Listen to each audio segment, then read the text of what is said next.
Abri, Senhor, os meus lábios e a minha boca anunciará o vosso louvor.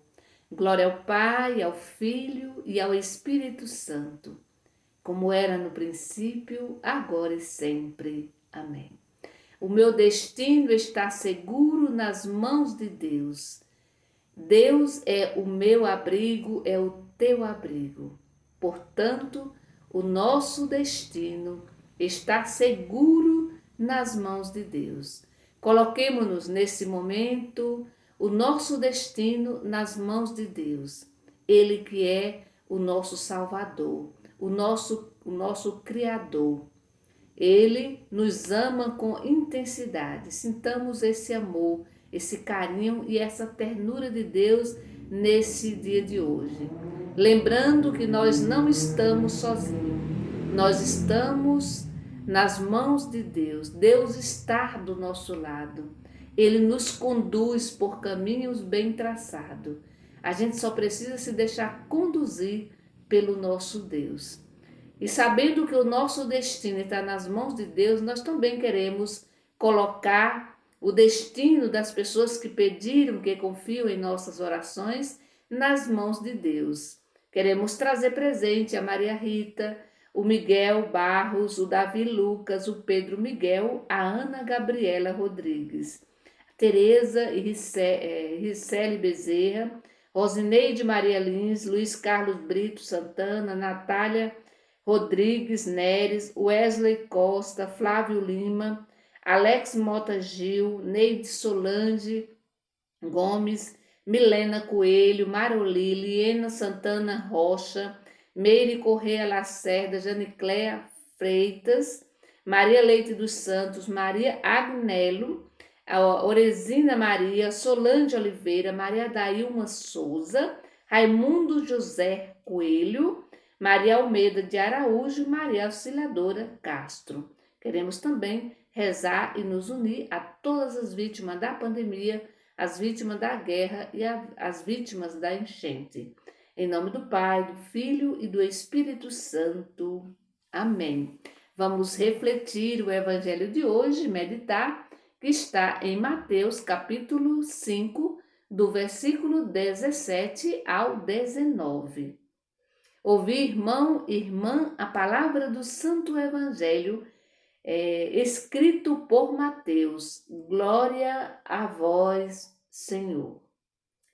Jesus disse: Não pense que eu vim abolir a lei e os profetas. Não vim abolir, mas dar-lhes pleno cumprimento. Eu garanto a vocês, antes que o céu e a terra deixem de existir, nem sequer uma letra ou vírgula serão tiradas da lei sem que tudo aconteça. Portanto, quem desobedecer a um só desses mandamentos, por menor que seja, e ensinar os outros a fazer o mesmo, será considerado o menor no reino do céu. Por outro lado, quem os praticar e ensinar será considerado grande no reino do céu. Palavra da salvação, glória a vós, Senhor. Muito bem, na opinião de alguns judeus, Jesus estava acabando com a lei. Mas era exatamente o contrário. Jesus estava dizendo e fazendo justamente o contrário. Por isso ele dizia: não pense que eu vim acabar com a lei, com os profetas. Mas, pelo contrário, eu vim dar-lhes pleno cumprimento. Então, diante da lei de Moisés, Jesus tem uma atitude de ruptura e, ao mesmo tempo, de continuidade. Então, Jesus rompe com as interpretações erradas, né? Que fechavam a prisão, a letra, né?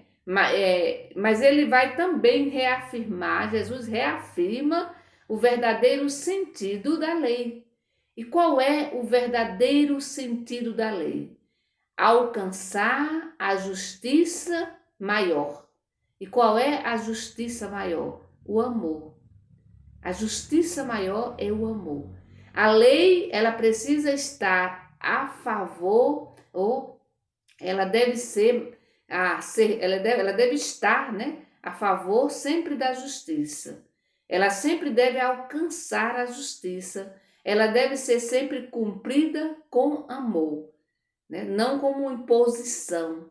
A lei não pode escravizar o ser humano, mas pelo contrário, a lei é para libertar. E muita gente, sobretudo as lideranças religiosas da época de Jesus, interpretavam a lei, as leis de maneira errada, né? Equivocada. Então, quando Jesus nos diz que nenhuma só letra ou vírgula serão tiradas da lei sem que tudo se cumpra, Jesus nos ensina a ser coerentes com o projeto de vida que o Pai nos propõe por meio de Sua palavra. Então, quando Jesus fala que Ele não vai tirar nenhuma letra, nenhuma vírgula da lei, Ele está dizendo para nós que Ele está dizendo para a gente ser coerente com o projeto de vida que o próprio Pai, né, que o Pai nos propõe através da Sua palavra. Então, precisamos ter consciência de que Deus não muda o seu plano. Deus jamais vai mudar o seu plano. Por isso, o que era, é e sempre vai ser e sempre será. O essencial nunca vai mudar. Nunca vai mudar o essencial. Por isso é que Jesus vai combater isso, né, sobretudo com as autoridades, porque muitos usavam a lei para massacrar, para escravizar, para excluir os mais pobres, os mais simples. E aí isso Jesus não vai aceitar, assim como também nós não devemos aceitar hoje, né? A lei, ela precisa estar a favor da vida, não contra a vida, né? Às vezes podemos usar a lei para excluir as pessoas, para matar as pessoas, né? Elas precisam estar a favor da vida, a lei, né? Então, se prestarmos bem atenção, iremos perceber que as pessoas que vivem contrárias, né, se a gente presta bem atenção no nosso dia a dia, na nossa vida, às vezes até nós mesmos, né? É preciso olharmos também para nós, né?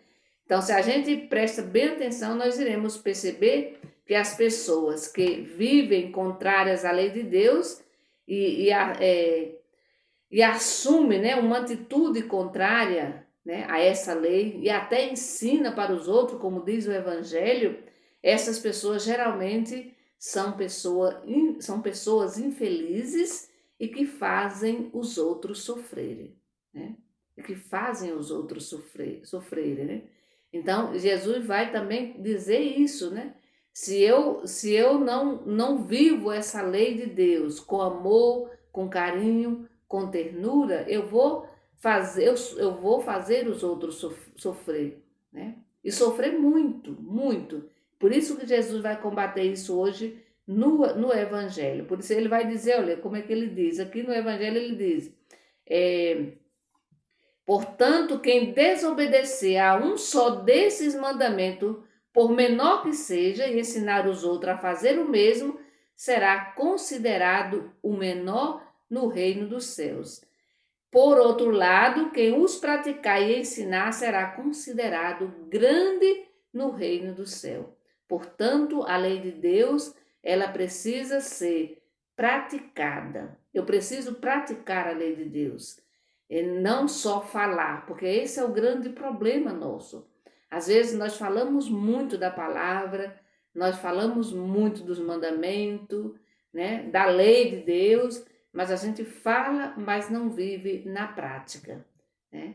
Então, o convite é viver na prática os mandamentos, viver na